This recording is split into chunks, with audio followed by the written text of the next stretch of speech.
When I'm on Earth, I live with Mum and Dad, and my older sister Lizzie and older brother David. My grandparents used to live near us too, and I spent lots of time with them, making delicious dumplings. Yum! But then they moved to the seaside, and in the worst timing ever, my best friend Bonnie moved to New York at the same time. She was all the way across the Atlantic Ocean. It might as well have been a whole other galaxy. It was getting a bit lonely, so I tried to spend more time with Lizzie and David, but they were always too busy with their own friends.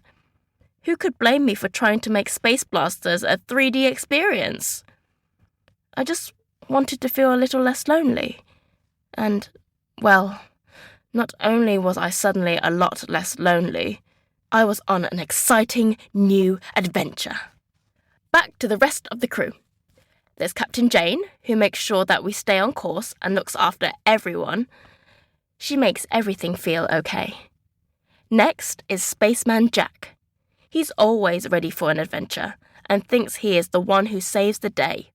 But really, he is usually the one getting us into trouble. I think he has a good heart, even if sometimes he is a little bit distracted by being the star of the show.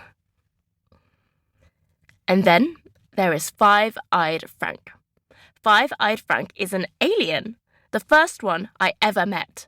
He is very suspicious of everyone and everything. It took a long time to convince him that I wasn't a spy on the ship. He still didn't fully accept me as a member of the crew until recently. I think we're finally starting to be friends. I hope we are, even if he won't admit it. And he has a mysterious past. When we found the knowledge worms deep in their cave on planet Zorg, they said something about him being a star-tipped alien, and told him how he could use his star-tipped fingers and toes to safely blast us out of the cave. Knowledge worms know everything in the universe, and so I wasn't surprised that they knew that about Five-Eyed Frank. But he was shocked.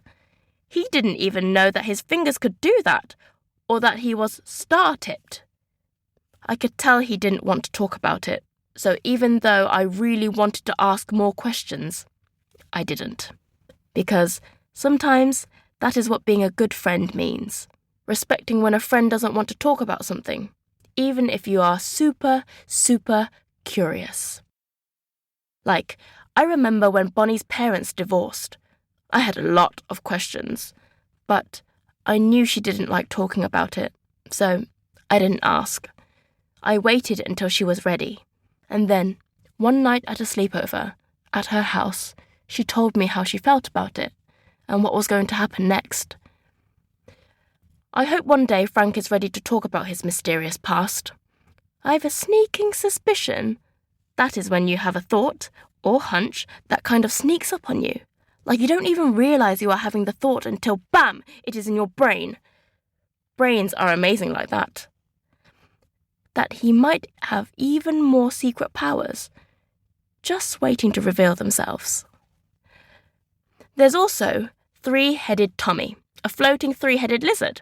He started as Spaceman Jack's pet and sidekick, but really, Tommy loves everyone on the crew. He has the personality of a Labrador puppy, if a Labrador puppy was a three-headed floating lizard.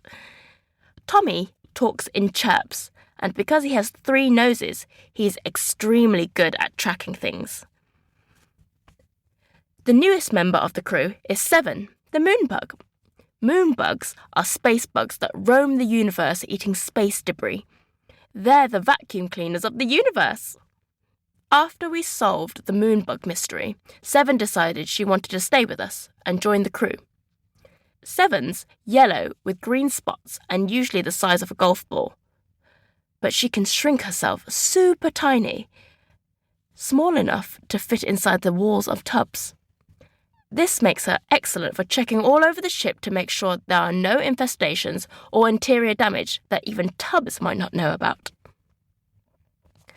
Like all moonbugs, she looks extremely cute until she unhinges her jaw and you see how many sharp teeth she has. Rows and rows of them, like a shark.